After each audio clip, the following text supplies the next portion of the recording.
Hello there, my name's Lancelot Dev92, and this is my co-host Bubbles, and today we're going to go on a journey down memory lane. Where down memory lane in particular? To one of my core memories that involved the Legend of Dragoon. This game was iconic to me. It was life-changing. It totally revamped how I felt, not only about myself, but how to deal with some very trying emotions. It made me feel powerful. It made me feel important. It made me feel cool. A lot of emotions that I didn't really feel in my everyday life. I felt like I mattered. At the same time, though, I did feel some bad emotions at the same time. There was loss, there was grief. I felt petty. I was annoyed with some characters and stuff like that.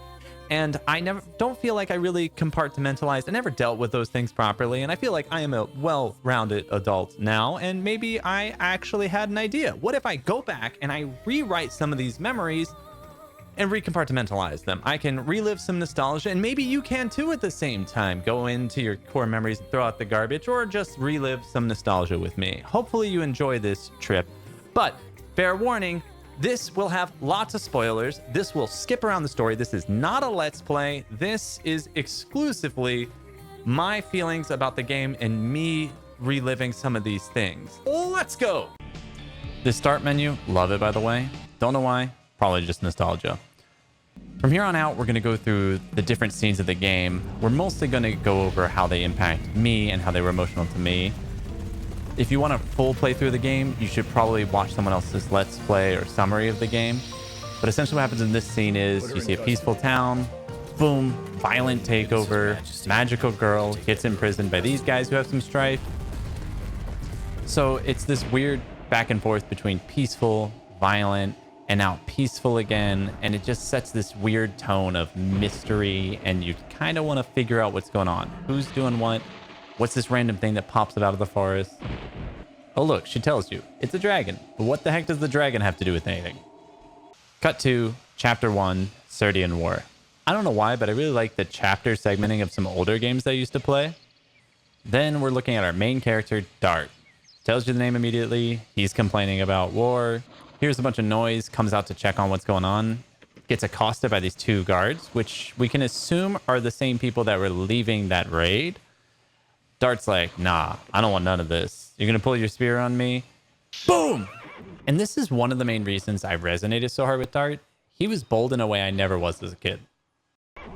You might be wondering how this ties in, and apparently it's because the dragon's right freaking there. Dart runs away from the dragon for a little bit, gets caught, gets hurt, gets saved by this character who we find out is named Rose. Then find out that the town they just raided was Celise, which is his hometown. Dart runs off. And then you get some more ominous mystery where Rose reacts to this glowing stone. There's just a lot of foreshadowing and mystery that really got me wrapped up in this story because I couldn't figure out what's going on. Then you get control of your character and you really just want to check out what the heck's going on with the menu. For some reason, it's the first thing I do in every RPG. I don't know why. Like, I'm going to find some surprise item or information. But, like, something so satisfying at looking at that at the beginning of every RPG. Maybe it's just me. You immediately confront evil soldiers trying to kill some innocent man just for fun. I don't really understand villains like this nowadays. But back then, I loved the nice black and white of they're evil, we stop them. And then you pan into the first fight scene, which is always these unique 3D places based on where you are, which I like. And then you only have 3 real options, 4, maybe 5 later in the game. I love the simplicity, but there's also a little bit of complexity here. Because when you attack, you have a little mini game that's based on timing. And if you get it right, not only do you do more damage, you'll also get a special little voice acting line from the characters. And that was stupid meaningful to me for some reason. I always wanted to get it, and if I ever messed it up, I felt like I was disappointing the characters. And if you can avoid like shouting the name of the combo at the end of a successful combo, you are a way stronger person than I am because there's something weirdly satisfying about it. The next few scenes, you're talking to these characters. They're telling you got to save Shauna, and you can see nonstop that Dart has survivor's guilt, that he's upset that he wasn't here. And the next thing you run into is this guy. And for some reason, he hits you with this like super guilt trip. If only you had come back sooner. And that resonated so hard with me. In my childhood, I felt like I was responsible for a bunch of things, and I would get into trouble for a bunch of things that weren't directly my fault, that I should have known better. I should have perceived what someone else was doing. I should have been ready for someone else's overreaction. I should have washed my clothes the day before so that it wouldn't add to the stress and make a big fight happen. And it was always my fault, even if there was no reasonable expectation that I should be ready for that. Like that my behavior needs to be proactive to stop all the other bad that's going to happen. And I think right here is where I resonated with Dart. I felt bad for him, and I'm like, this guy is me. And not much else happens that's very meaningful. So we're going to skip straight to when we get to the prison. We essentially go on a little adventure, have some nostalgia, where we remember some of the areas, and then we show up at the prison. And the prison has this crazy, ominous, leaning Tower of Pisa island type feel. Then you have the owner of the prison with some mystery man. He says Shauna's really important and threatens the owner of the prison. And then this dude is the definition of catching a stray. It adds to the mystery and also makes that guy a complete villain. I'm not sure if it's because I was younger, but I really loved a just simple villain.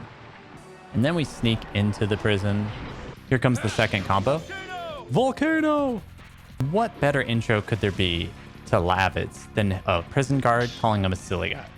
And Lavitz is on full attack, so he attacks Dart, but then they become friends and are breaking out together. Then we see our first combo that's not Dart.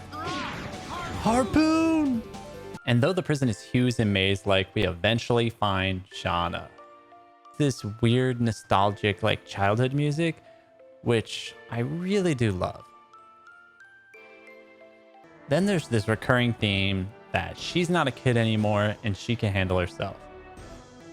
Then this guy gets to catch another stray by being the messenger. In my headcanon, it's the same guy that had just gotten back up. We work our way all the way back down, and this is how Shanna fights. She just shoots. It does very little damage. There's no combos. There's no shouting addition names. I hate it. We eventually defeat Frugal, the warden of this prison, and instead of finishing him off or anything, he just sits down and takes a nap. I also love this. Even as a kid, I freaked out when his horse jumped 40 feet and didn't break its legs. Somehow we abandoned the horses, and now I'm actually controlling these characters. They're following me. See how it's like a little chase? He always gets hit by the arrow. As a kid, I blame myself for that so much. I was like, oh my gosh, if I was faster, if I took the corner sharper, I would just internalize this guilt that I hurt poor Lavitz's leg. He was taking an arrow to the knee before it was cool. It was unheard of for me to be controlling a character when a canon event happens. And then here we get hit with the "'tis just a scratch." "'Tis but a scratch." Then Shauna performs some first aid on Lavitz, and we get to hear some more backstory from Dart. Dart explains that he's been hunting for the past 5 years this black monster that burned down his hometown. When he was a kid, his family got out, but then they decided that they were too noble and pure of heart. They had to go back and try and help.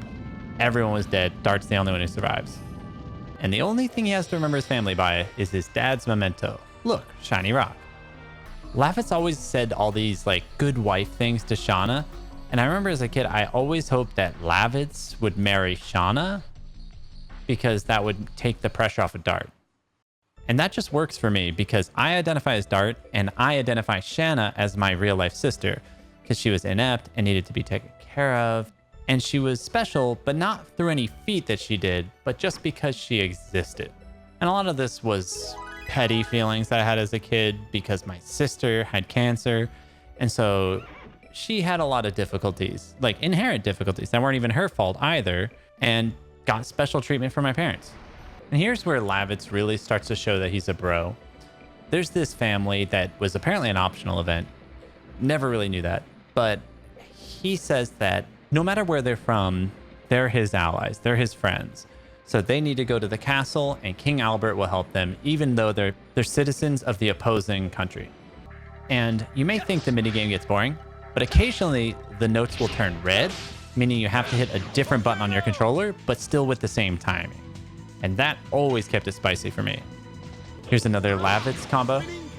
Spinning cane.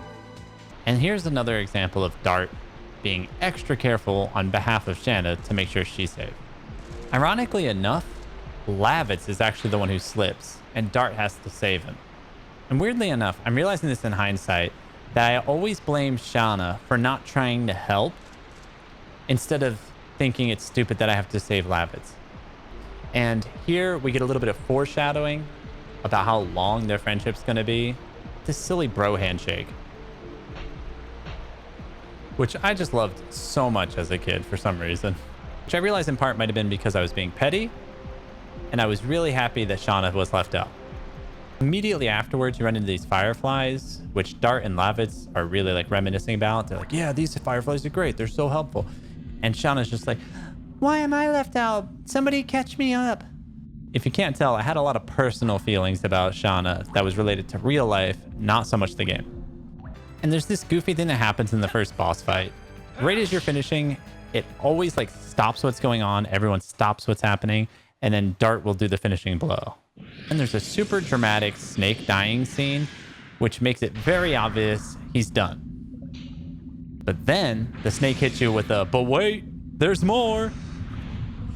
Here we're introduced to another mystery thing where Dart has to try and save Shauna, but all of a sudden she's just made of light and Snake is donezo.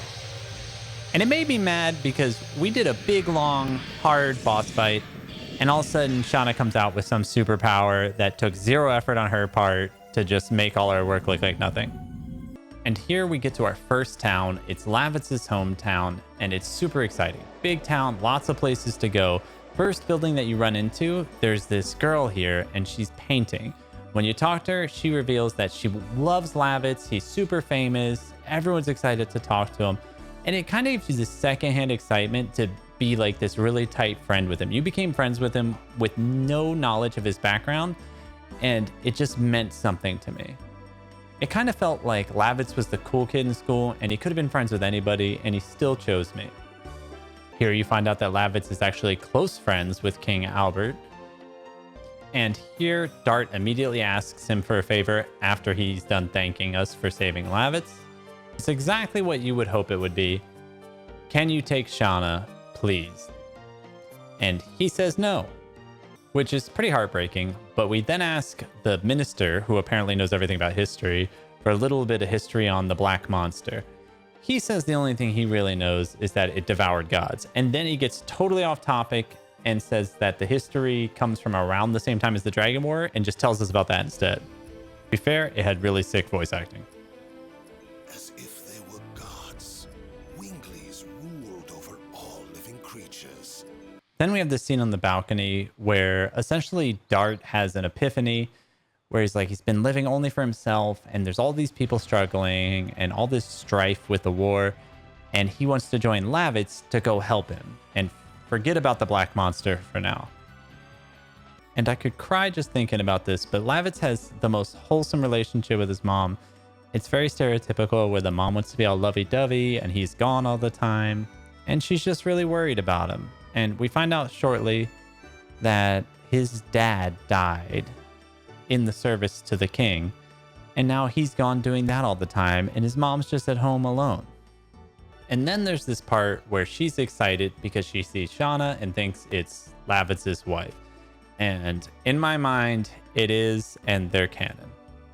And you get this option after this cute little teasing thing from the mom to either bless them or to do the worst possible thing and object and act all jealous. And then you get a couple options of what you're going to do while the girls go cook lunch. And none of them are the right option except for show me around your house. But they all have some relatively cute dialogue where essentially Lavitz just says, no, we got to behave for mom. We got to behave. No, we can't go sleep in. We can't play with the swords in the house. And just generally being a good guy while I'm trying to be a nuisance. And right about here, we get interrupted by the puppies. Big shout out to the puppies. They're adorable. I love them. We don't deserve puppies. If you want to ever catch them, you can check out my live streams. I try and stream at least a few times a week. And right here, we get some lore about how Lavitz was a kid and he lost his dad and he was trying to become a respected knight and protect the kingdom just like his dad. And I know now you're probably starting to think that it's very long-winded and why do we need to know all this? And I just really wanted you to know how Lavitz became such an iconic character in my life. And from here on out, we're going to start actually trying to realize the dream I had for Lavitz. We'll finish a little bit of storyline, open up the world, and then we'll get our proper goodbye. So here, we're trying to be on watch. We're just bros being bros.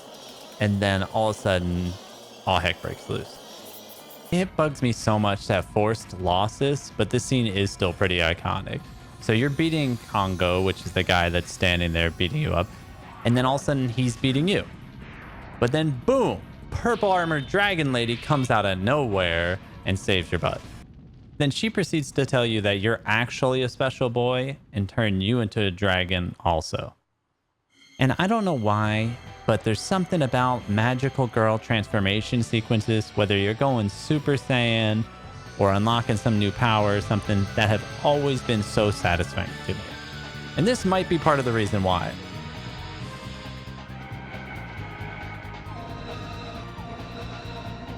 Like, haven't you ever just wished you could become a fire dragon?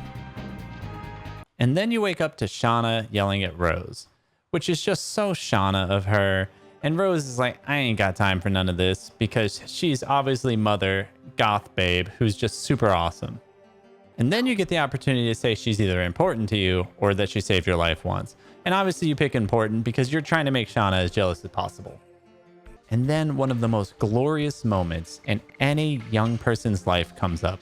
And that's where you get to kick Shauna out of the party and replace her with Rose. And all is right in the world. And the coolest thing is that you didn't just unlock one Dragoon. You unlock this cool chick, Rose, who is also a Dragoon. And it gets her own magical girl transformation. Doesn't he strike such an imposing figure over there? And you unlock a new minigame, which is just straight up timing based that gets progressively faster, which I've always been really bad at. And this whole next sequence is going to be based off of the fact that you're a Dragoon. And because you're a Dragoon, you're the only person that can stop the dragon. Rose decides that whatever the heck you're doing, she's just along for the ride. And obviously, since you're the only one that can stop the dragon and it's going to destroy your entire home country, you're just out there hunting it. And the only thing you really learn during all this is that there's dragon poison that affects non-Dragoon people. Other than that, there's pretty much no valuable information. I forgot that there's actually one scene where Shauna acts like she's okay, even though she's not okay, and she just falls down, which just gives us another reason to dislike her. And then we carry her like all of like 15 feet, and then she's fine again. And then all of a sudden, you know there's trouble when someone in your party just suddenly disconnects from you. And then she just randomly gets possessed and goes over to some weird statue. So then there's some weird exposition, essentially where Rose explains that while humans had dragons, winglies, which were their opponents, had virages, which are these things. And for some reason, Shauna brought us here and we get attacked. As if we didn't have enough reasons to hate Shauna. So while Shauna's busy being a burden, being carried off, Rose is over here watching the virage that we just beat fall into the lava. And like a proper cool guy, you never quite look at explosions, and even though everyone's all stressed out about Rose dying, run, Rose, run, she just turns and slowly walks away. And there's just something about these capable characters being partnered with an incapable character that just makes me not like Shanna so much and connect so much with the other two characters. Here we get yet another dose of Shauna being a burden, where she feels dizzy because of the poison from the dragon, even though it's not affecting anyone else, even Lavitz, who's not a Dragoon yet. And he, for some reason, blames on being a woman, which is an L for Lavitz, but thankfully Rose is there to call him out. So then we find our way into the dragon's nest. And Graham is there, who apparently is the guy who worked under Lavitz's dad and then betrayed him, causing his death, all just to get the power of a Dragoon. And now this fight is also about not just protecting the kingdom, but also revenge. And something strange happens. As you win, Graham becomes very apologetic. He explains that he was always in Lavitz's dad's shadow, and it made him super jealous. And then that jealousy turned to greed, and then that's how he wound up betraying him. And then Rose comes in with this hot take that he's lucky to be dead now because greed would just make him a worse person. And it made me feel kind of happy because I was like, oh yeah, we're doing the villains a favor by ending them because bad people will only do more bad. About dang time that we finally get to the part where Lavitz gets to become a Dragoon, and now we get to finalize our journey because we've unlocked all of Lavitz's abilities. Right as Lavitz goes to take his victory lap, Shauna has to throw a fit. I can't breathe. She passes out. Now the whole thing's about her again.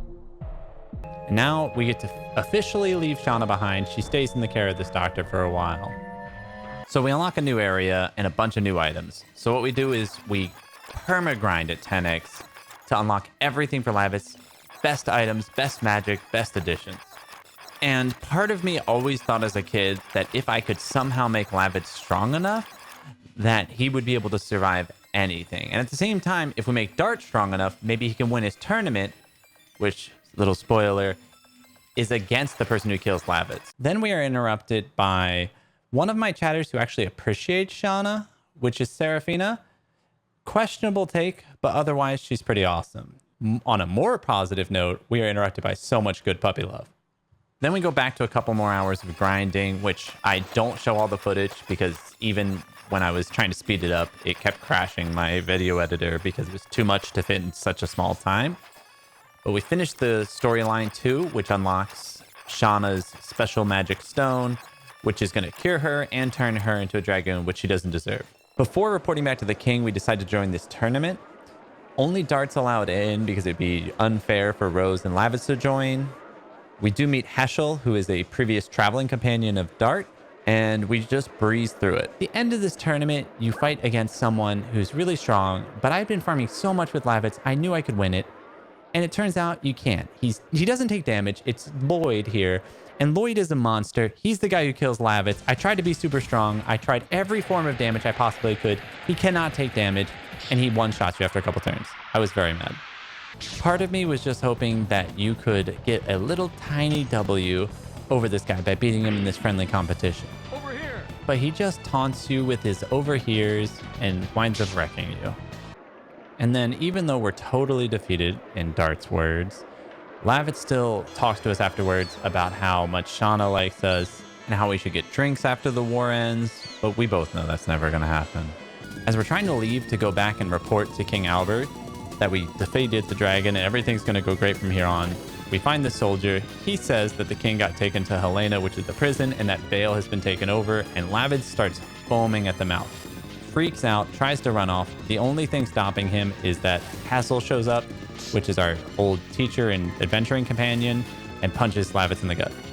So as soon as we wake up from that and Lavitz is settled, then we make a plan. We're going to go save the king. And I'm not going to bore you with all the details about how all the mini games work and how we won and completed all of them. But I will let you know that essentially I was so much better at these games. I am not a baby anymore. I am an adult man, and I beat these mini games senseless. All right. And I like to think that Lavitz would have enjoyed them even if I was a stupid little kid and I was terrible at them. But I just wanted to show off to like Lavitz, the man that I had become, I guess. And we started with this silly monkey mini game, which I got a really high score on, but it actually got crazy hard, crazy fast. I have no idea why they have so many zeros in that counter. And the game goes on indefinitely, but we just got a really high score and called it quits. In this next mini game, I honestly have no idea what happened. I was convinced that I was really good at this one as a kid and that I got it almost every time and I could farm out points with this and be super rich and famous. But for some reason, I sucked at it. The only one I got was when I totally guessed at it, but I had a great time doing it. No one in my chat could get it either. Let me know if you can do it. I'll play it in regular speed for a minute. But like the graphics make it impossible to tell when they're crossing over each other. And I don't know, maybe I'm just bad. This next mini game is a spot the difference game, and you just have to memorize everything in this scene. So we got armor, we got axe, we got oven mitts, we got pillows, and then it changes. And then you just have to tell them what's the difference. There's 3 things that changed, and you only have like 10 total options, so it's not super hard. But we got it first try. I got 2 of them, and then my chat told me the last one, and I just feel like Lavitz would be super impressed with how smart we are. And this next mini game I thought was going to be impossible. I was so stressed out about it. I remember as a kid thinking it was literally impossible right here, this first part, and I just ducked under it, and it actually worked. And I don't know if it's adult reflexes or emulation or what it was, but I thought for sure this was going to be impossible and I'd be stuck on this game forever. And then I just beat it first try.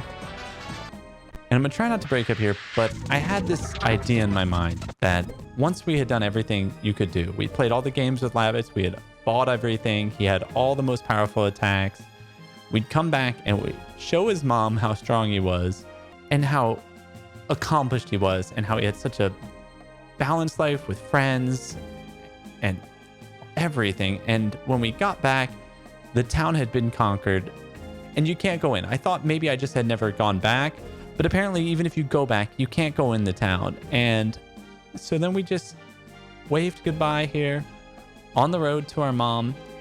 And right here, I just started panicking. I knew what was coming. I was frustrated. I was scared, and I just started procrastinating. I started walking through all the places that we'd ever spent time with Lavitz. We started remembering all the different things that had happened, reminiscing. We went to Hoax and we started going over all the things that happened there. We first became a Dragoon there. We had our little bro time in the middle of the night. And while exploring Hoax, you find these children, and it turns out that they've been orphaned and they're just trying to be strong and brave. And this priest is watching over them. And I know it doesn't make much sense, but I like to imagine that Lavitz's mom maybe adopted one of these kids, because I can't imagine how lonely she was. And we start this stupid long journey just to like go back to the town where Dart grew up and Shauna grew up, because I just felt like maybe Lavitz would want to see that. And so there's this big escapade that we go on, and I'm procrastinating and I'm trying to have a moment, you know, being in the area where Lavitz was injured. And I start trying to talk to this horse because he was just there during all of it, and no, I never see any people and stuff. And then I realized you can pet the horse in this game. This was the first time that I ever realized in this game that there was any interaction that could be had with this horse. He comes over and he puts his little nose next to you and you can just pet him. And I like to imagine it was a moment that we could have of peace and love and friendship with just like a random animal that we found with Lavitz, and that, I don't know, maybe it meant something to him. And we get back to our home village, and Dart and Shauna are talking about rebuilding. And I just wanted to look to Lavitz and tell him that there was no world where it was worth rebuilding a town like this if there wasn't people like him to build it for. And we're done. We've gone all the places, and we're right outside of Helena prison here. And I'm thinking about it, and I don't know what to do. And I'm creating my final save. And I realized one final way that I procrastinate is I can power up not only Lavitz, but both his friends, because maybe he'd want to see them at their full potentials. He'd want to see their most powerful magics and stuff. So it starts another grind session, and we just grind away for another hour or so until we have Rose maxed out. And then boom, we have her maxed out. She's in her ultimate area, and she's going to use the Dark Dragon skill. And it's cool. Honestly, I've never seen it before, and it does crazy damage. And I like to think that Lavitz was duly impressed, and that he was proud of Rose, and that he just loved seeing how strong his friends were. And then, instead of getting to sneak in with a caravan, we're running in afterwards, and I'm like, oh no, the bridge is going up. And Lavitz is like, yeet, throws himself over the top, gets into a big fight with everybody, lowers the gate for us because he's a champion, right? And because he's so selfless, the only thing he cares about right now is rescuing his king, Albert. And for some reason, stupid Frugal up here is being such a jerk, and he's threatening to kill the king as soon as the sun rises. So we're under all this time sensitivity, and we're rushing up there to save him. And it's right here in this fight that I realized I want Lavitz to do all the fighting in this dungeon. And so I'm trying to make nobody else attack, right? But the problem is that they're still going to tank things. And there's no way for them to die because they're too tanky. We're all too strong. And every time you defend, which is not taking your turn, you heal 10% of your missing health. And so then I decide to reset. And the goal to resetting this and going back was to go just before all this. And we're going to go find a special monster that can instantly kill you and let Rose and Dart die. And they're going to be dead for this entire dungeon. And Lavitz is going to carry everything. So he's in here. He's showing off. I'm doing his combos here, right? Rose and Dart are dead. Look how crazy this combo is. I mess it up, and it turns out he has a special ability here that confuses you. And even though he can't kill Lavitz himself, the only thing that can successfully kill Lavitz is himself. So when you're confused, you attack your own party members. He's the only one alive. Lavitz kills himself. I got to restart again. That's how we get our first game over screen in the playthrough. So now we're redoing this dungeon for like the 4th time, which is crazy. And I know that most of it's just me min-maxing and perfecting and procrastinating. But honestly, I had a great time doing this. And I don't know what it is, but I think maybe it's 4th time the charm. We got the mini game perfect for our attacks, which shows off Lavitz's really cool swaggy dashes as a dragon boy. And he just totally ends this guy's career. And bonus points, because Lavitz was the only person alive, he's the only one who gets experience, pushing him way above everyone else's level, almost 2 levels ahead of the rest of the team. And I know this has been a long-winded video, but we're finally at the end. And I mean that truly. We make a special save file here that will be Lavitz's save file forever. And I'm never going to save over, and we're never going to play it. And Lavitz is at his absolute peak. He's level 19. He's above everyone else. He's peak of the world. And I also make a save state in my emulator, and both of those are going to exist forever. And Lavitz never dies. And I remember this fight being so hard as a kid. Not only do you have Frugal, you have these 2 special monsters that you've never seen anything like it before. You got Bird Boy and Dog Boy, and they're all so tanky. And so I'm excited to see how well Lavitz will do. He's wearing items that reduce everyone's damage by a ton, so I think he's tanky enough to survive it. Rose and Dart die immediately because we have him at 1 HP. And then we get to see Lavitz's true form. And I know we did a lot of farming, but there was something so satisfying about Lavitz's last fight using his final magic that he would ever unlock. And it just is a perfect one-shot. And then you immediately get tossed into this cutscene with this ominous music. And for some reason, this random hooded guy is arm deep in our King Albert. Albert falls down looking all beat up. He's all smug with his, I knew it was here. And you know what the reaction is going to be, right? How's Lavitz going to feel about this guy being arm deep in his king? Moon Gem? Anger, obvious, rage, uncontrollable fury, and he's going to fly over there and he's going to protect his king. And the entire time, all I can think is, Lavitz, dear Lord, no, please, your king's fine, everything's fine, don't die, it's a waste, you have a lot of life ahead of you. But it just doesn't matter, and sometimes there's nothing you can do, you know?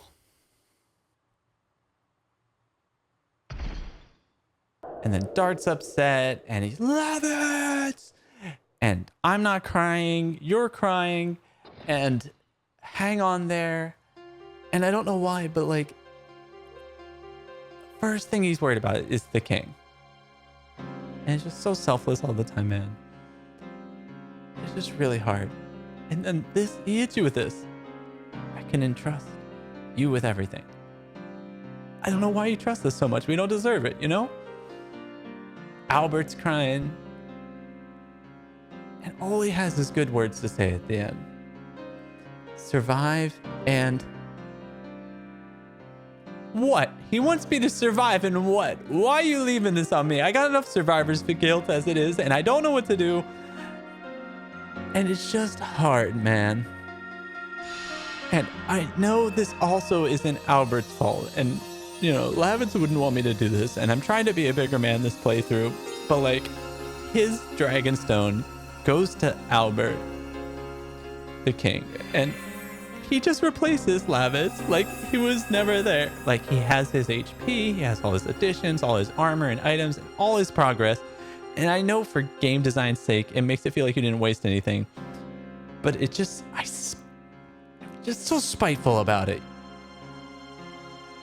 And this playthrough, I'm trying so hard not to be. Because I know Lavitz would want me to be a bigger man. Hi there, guys. So, wow, that was kind of a lot. And I'm sorry, the video turned out a little bit longer than I wanted. But in the end, I'm pretty happy with both my live stream and how that went and the process of editing the video. It was a lot of emotion and it was a crazy journey. And I feel like this was really not just a YouTube video to me. This was also a therapy session, and it was kind of me opening up my heart a little bit to a time in my life that wasn't always super great. I mean, there's a lot of ups and downs in life. It wasn't a very bright time in my life. I feel like there was some good, there was some bad, but overall, I felt pretty pessimistic for the most part. It was all I really knew of life, but looking back, there was a lot of things I was very frustrated about. I had a lot of anger. I was petty. I was a little bit of a jerk, and I realize now that looking back at this game, I had a lot of emotions, very strong emotions that were tied into this game that were not super healthy emotions, and I wasn't really dealing with them in my real life at all. And looking back now, I can see everything a little bit more clearly. Some of the nostalgia has faded, and actually playing through the game, but I still think this was an amazing game, and I think the character and the story design was great, and I'm so thankful to whoever made this game. It was there for me. It was there. If you're watching this video, I like to imagine that there's some type of media, a game, maybe it's a person even, that was there for you. And I want us to be thankful to anyone or anything that was there for us and the people that created those things that were there for us, because life's really hard and things are really complicated and we don't always deal with our feelings properly. I never gave Shauna a fair shot.